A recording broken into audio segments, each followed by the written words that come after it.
बहू आएगी तो मेरे पसंद विमला देवी अपने छोटे बेटे मनोज की शादी करने के लिए पूरे जोर शोर से लगी हुई थी। देख मनोज, तू मेरा लाडला बेटा है और तू अपनी मम्मी की बात बिल्कुल नहीं टालेगा और जो मैं कहूँगी तो वही करेगा बेटा। शादी तो तू मेरी पसंद की लड़की से ही करेगा। तू एक ज़रूरी बात अपने ध्यान में रख ले बेटा कि तू कभी भी अपनी उषा भाभी की बातों में मत आना, नहीं तो तेरे लिए अपने जैसी कोई लड़की से शादी करा देगी वो, और फिर तू भी उसी लड़की के इशारों पे जिंदगी भर नाचता रहेगा जैसे तेरे मुकेश भैया नाच रहे हैं। हाँ मम्मी, आप जो कहोगे वही करूँगा। बेचारा मनोज क्या ही बोलता, बस सर हिला के निकल जाता है। इस बार तो मैं पूरे नाप तोल कर बहू लाऊंगी और वो भी बिल्कुल मेरी जैसी होगी। जो गलती बड़ी बहू को परखने में मैंने की थी वो गलती छोटी बहू में बिल्कुल भी नहीं करूंगी। और ये जो उषा बहू मेरे छोटे बेटे मनोज को बहलाने फुसलाने में लगी हुई है कि मेरी पसंद की लड़की से ही शादी करना देवर जी, कुछ काम ना आएगा उसका ये पैतरा। माँ हूं मैं मनोज की, जीत तो मेरी ही होगी। और दूसरी तरफ मनोज की भाभी भी प्लान कर रही थी कि देवरानी आएगी तो उसके ही पसंद की। मनोज बाहर निकलने ही वाला होता है कि उषा मनोज को रोक लेती है। अरे मनोज, एक मिनट सुनो तो, कहाँ जा रहे हो? बस आ रहा हूँ भाभी, बाहर से कुछ काम है। चले जाना देवर जी, थोड़ा टाइम अपनी भाभी को भी दे दो। आप तो मेरे प्यारे देवर जी हो ना। मनोज समझ चुका था कि जो बात मम्मी ने बोली थी वही बात अब भाभी बोलने वाली है। अब सुनना तो पड़ेगा ही, एक माँ है और दूसरी भाभी। हाँ जी भाभी बोलो, आपके लिए तो टाइम ही टाइम है मेरे पास। अभी मम्मी जी ने जो तुम्हें बोला है वो सब मैंने भी सुना है, लेकिन तुम मम्मी जी की बातों में बिल्कुल मत आना, नहीं तो वो तुम्हारी शादी कोई अपनी जैसी आउटडेटेड लड़की से करा देगी। आप शादी करोगे तो मेरे पसंद की मॉडर्न लड़की से ही करना, और देखना वो तुम्हारी जिंदगी को खुशियों से भर देगी। अपने भैया को देखो, जब से मैं उनकी जिंदगी में आई हूँ कितने खुश रहते हैं वो। हाँ जी भाभी, जैसा आप बोलो। मनोज बस हाँ करके बाहर निकल जाता है। दोनों सास बहू का अपना अपना प्लान चालू था। उधर बेचारा मनोज इन दोनों सास बहू के कंपटीशन में पिसा जा रहा था। देवरानी आएगी तो मेरे पसंद की ही, जो मेरी सहेली बनेगी, वो मेरी बातों पे चलेगी और मम्मी जी की सारी प्लानिंग धरी की धरी रह जाएगी। अगले दिन मनोज अपने कमरे में बैठा बुदबुदा रहा था। शादी मेरी होनी है, जिंदगी मुझे गुजारनी है अपनी वाइफ के साथ, और मुझे कोई एक बार पूछ भी नहीं रहा कि शादी करनी भी है कि नहीं। एक काम करता हूँ कि एक बार पापा से और भैया से बात करके देखता हूँ इस बारे में। मनोज अपनी माँ और भाभी को तो कुछ बोल नहीं पा रहा था, इसलिए सोचता है कि अपने पापा और भैया से ही बात कर लूं एक बार। पापा, मैं तो तंग हो गया हूँ मम्मी की बातों से। रोज रोज वही शादी कर लो, शादी कर लो, वो भी मेरी पसंद की लड़की से ही करना। तो बेटा कर लो शादी, जब तक करेगा नहीं तेरी मम्मी चुप ना बैठेगी। अरे पापा, मैं तो आपसे बोलने आया था कि मम्मी को समझाओ, मुझे अभी नहीं करनी शादी। मैं समझाऊं? तू मजाक मत कर मेरे साथ बेटा। मेरे पसंद की तो सब्जी तक न बनती इस घर में, तुझे तो सब पता है। और तेरी मम्मी कब से मेरी बात मानने लगी। जो बोलना है अपनी मम्मी से खुद बात कर ले तो। और हाँ, एक बात ये भी सुन ले बेटा, अगर तुम्हें अपनी मम्मी का लाडला बेटा बने रहना है तो जैसा तेरी मम्मी बोल रही है वैसा ही कर ले। बाकी बेटा तुम्हारी लाइफ, तुम्हारी मर्जी। पापा, आप तो रहने ही दो। प्रॉब्लम सॉल्व करने के बदले मुझे डरा रहे हो। यहाँ पे तो मनोज का प्लान फ्लॉप हो चुका था और अब बारी थी उसकी भैया से बात करने की।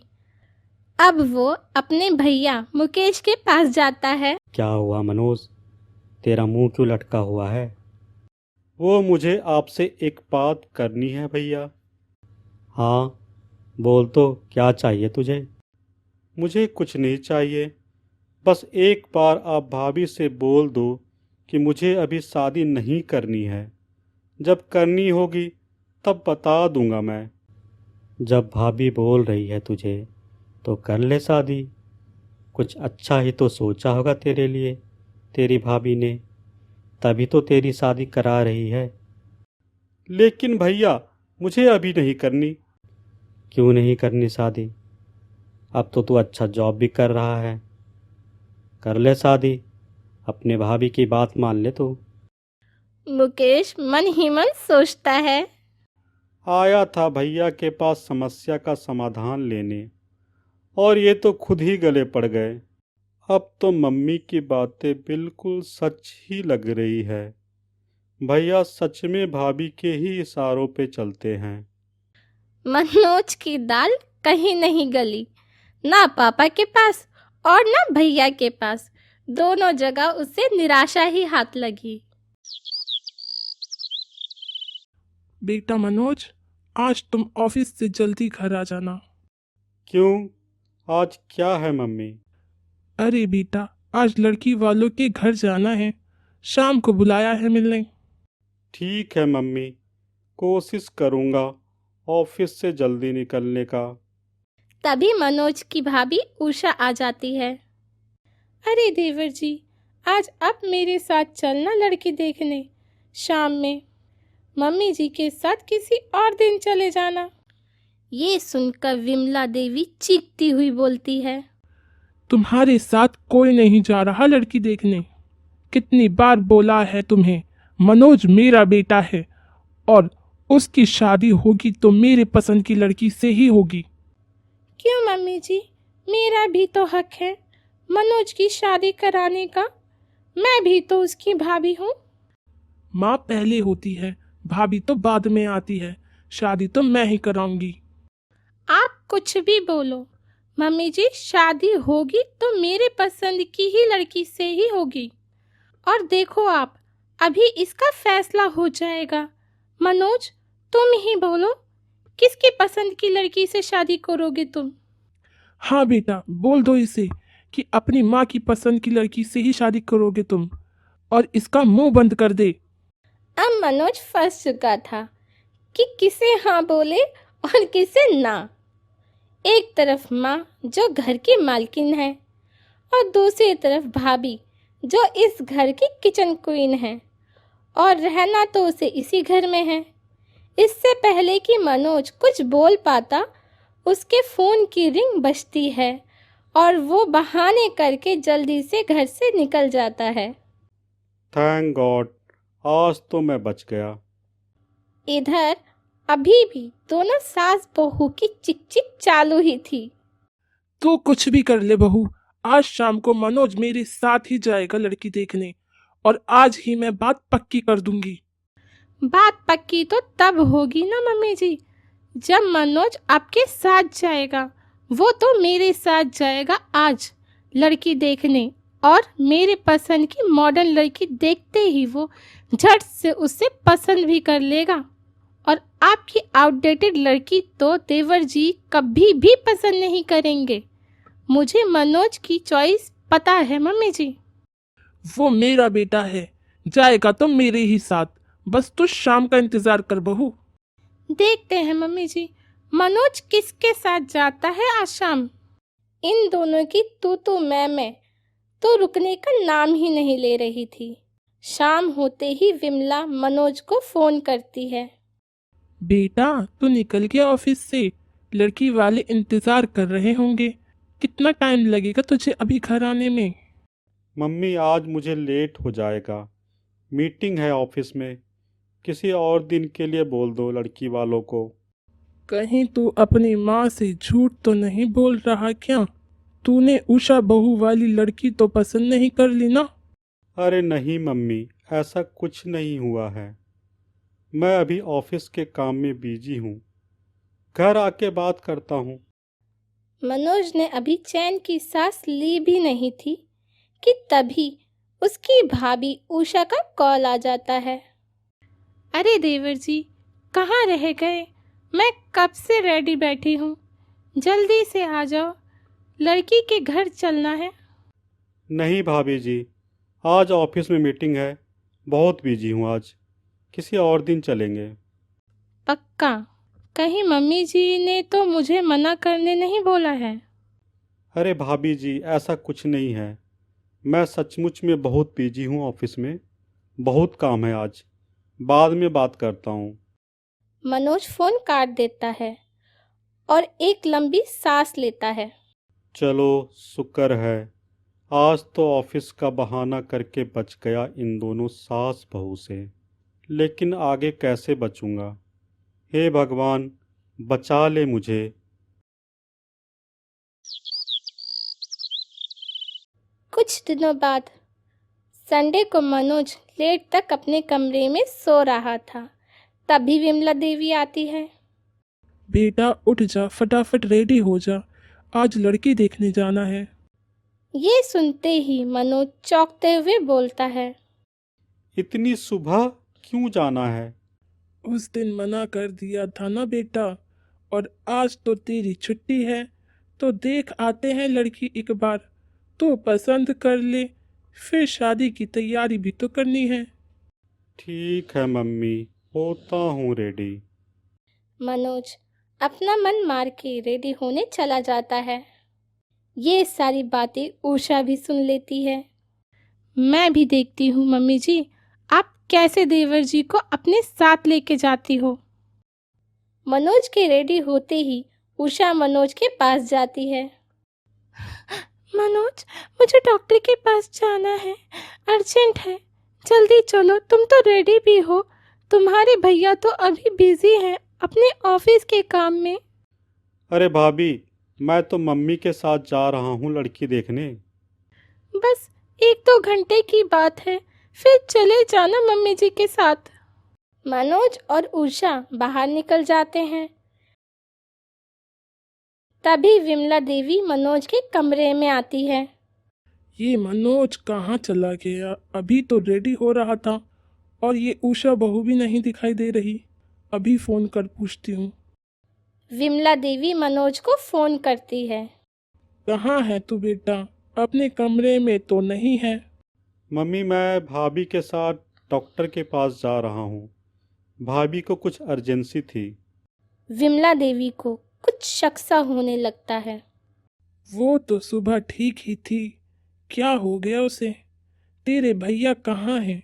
मुकेश के साथ भी तो जा सकती थी वो। भाभी ने बोला कि वो कुछ ऑफिस का काम कर रहे हैं। ठीक है, डॉक्टर के पास से सीधे घर ही आना, लड़की वाले के घर भी जाना है। ठीक है मम्मी। विमला देवी अपने शक को कंफर्म करने के लिए मुकेश के कमरे में जाती है। ये देखो, ये तो अभी तक सो रहा है, और उषा बहू बोल रही थी कि ये काम में बिजी है। मैं तो उसका झूठ उसी समय पकड़ चुकी थी। जरूर ये उषा बहू मनोज को अपने पसंद की लड़की दिखाने ले गई है। अभी मैं इसके प्लान का बैंड बजाती हूँ। विमला मुकेश का फोन स्विच ऑफ कर देती है और फिर मनोज को फोन करती है। बेटा जल्दी से घर आ जा, तेरे पापा को चोट लगी है, उन्हें डॉक्टर के पास लेके जाना होगा। तेरे मुकेश भैया भी घर पे नहीं है, उसका फोन भी नहीं लग रहा। क्या करूँ मैं? जल्दी आ जा। एक बार मैं भी भैया को कॉल करके देखता हूँ, नहीं तो फिर मैं आ जाता हूँ। मनोज मुकेश को फ़ोन करता है, लेकिन फ़ोन कैसे लगता। विमला देवी ने फ़ोन पहले ही स्विच ऑफ जो कर दिया था। भैया का फ़ोन तो लग नहीं रहा। लगता है मुझे ही घर जाना होगा। क्या हुआ मनोज, घबराए से लग रहे हो। अरे भाभी, पापा को चोट लग गई है। उन्हें डॉक्टर के पास लेके जाना होगा। मैं तुम्हारे भैया को बोल देती हूँ, वो लेके चले जाएंगे। वो घर पे नहीं है और उनका फ़ोन भी नहीं लग रहा, इसलिए अब घर तो जाना ही होगा। मनोज घर के लिए चल देता है और उषा सोच में पड़ जाती है। कहाँ है पापा? उन्हें चोट कैसे लग गई? तेरे पापा कमरे में सो रहे हैं, सब ठीक है, तो घबरा मत। ये सुनकर मनोज चौंक जाता है। तभी उषा बोलती है, अच्छा तो मम्मी जी, ये सब आपका प्लान था हमें वापस बुलाने का। कितनी झूठी हो आप। अब तू बताएगी कौन झूठ बोल रहा है कौन सच। तूने तो बड़ा सच बोलकर मनोज को अपने साथ ले गई थी कि तेरा पति तो काम कर रहा है ऑफिस का, जबकि वो तो सो रहा है अपने कमरे में। और तुझे क्या हुआ है जो तू डॉक्टर के पास जा रही थी, वो भी संडे को, जिस दिन हमारे फैमिली डॉक्टर की छुट्टी होती है। मनोज को अब सारी बातें समझ में आ गई थी कि सास बहू के खेल में उसका पोपट हो गया था। उसको ढोल की तरह एक तरफ से उसकी माँ पीट रही थी और दूसरी तरफ से उसकी भाभी। मनोज गुस्से में तमतमाते हुए अपने कमरे में चला जाता है और इधर सास बहू का हंगामा चालू था और दोनों मिलके पूरे घर के लोगों का संडे खराब कर देती हैं।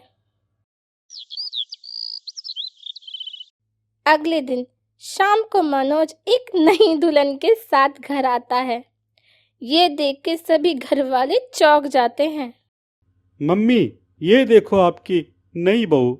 और हाँ भाभी, आप भी मिल लो अपनी देवरानी से। हे भगवान, इस लड़के ने तो मेरी नाक ही कटा दी। मेरे सारे अरमानों पे पानी फेर दिया इसने। ये क्या किया देवर जी आपने, मेरे सारे सपने तोड़ दिया आपने तो। मैं क्या करता, मैं तंग आ गया था आप दोनों के रोज़ रोज़ के ड्रामे से। और कल तो आप दोनों ने हद ही कर दी थी मेरे साथ। कभी किसी ने पूछा मुझसे कि मुझे क्या पसंद है? बस दोनों अपनी पसंद मुझ पे थोपे जा रहे थे। हाँ तो अब देखो, ये है मेरी पसंद की लड़की। अब यही है इस घर की बहू। ये सुनकर विमला देवी और उषा का मुंह उतर चुका था और अपनी गलतियों पे पछता रहे थे। सोचा था धूमधाम से शादी करेंगे और अब सब खत्म। मुझे माफ कर दे बेटा, मैं उषा बहू से कंपटीशन के चक्कर में तेरी खुशी तो भूल ही गई थी। मैंने तो सोचा था तेरी शादी में बहुत एंजॉय करेंगे, सारे रिश्तेदार फ्रेंड्स आएंगे, लेकिन अब तो तूने शौक ही दे दिया है बेटा। हाँ देवर जी, मुझे भी माफ़ कर दो। और मुझे भी तो तुम्हारी शादी में बहुत नाच गाना धूम धड़ाका करना था, पर अब क्या ही बोलूं। चलो मम्मी जी, अब जो भी है नई बहू का स्वागत करते हैं। तभी मनोज हंसते हुए बोलता है, अरे आप दोनों तो सचमुच में उदास हो गए। मेरी शादी में खूब हंगामा होगा, लेकिन अभी नहीं, सही टाइम पे जब मेरी शादी होगी। ये सुनकर दोनों सास बहू चौंक जाते हैं। जब शादी होगी? ये क्या मजाक कर रहे हो देवर जी? फिर ये लड़की कौन है? अरे ये तो मेरी ऑफिस की कलीग है। थोड़ा सा नाटक करने बोला था आप लोगों के साथ, जैसे आप दोनों रोज करते हो मेरे साथ। अभी मैंने शादी नहीं की है, लेकिन कर भी सकता हूँ अगर आप दोनों ने मेरी पसंद ना छोड़ी तो। अच्छा बेटा, माँ को धमकी करेंगे तो पसंद की ही, लेकिन पूरे घर वालों की पसंद की। और जब तू बोलेगा तभी होगी अब तेरी शादी। हाँ देवर जी, अब तो ऐसा ही होगा। सबकी पसंद होगी, मेरी पसंद भी। ये सुनकर सभी घर वाले हंसने लगते हैं।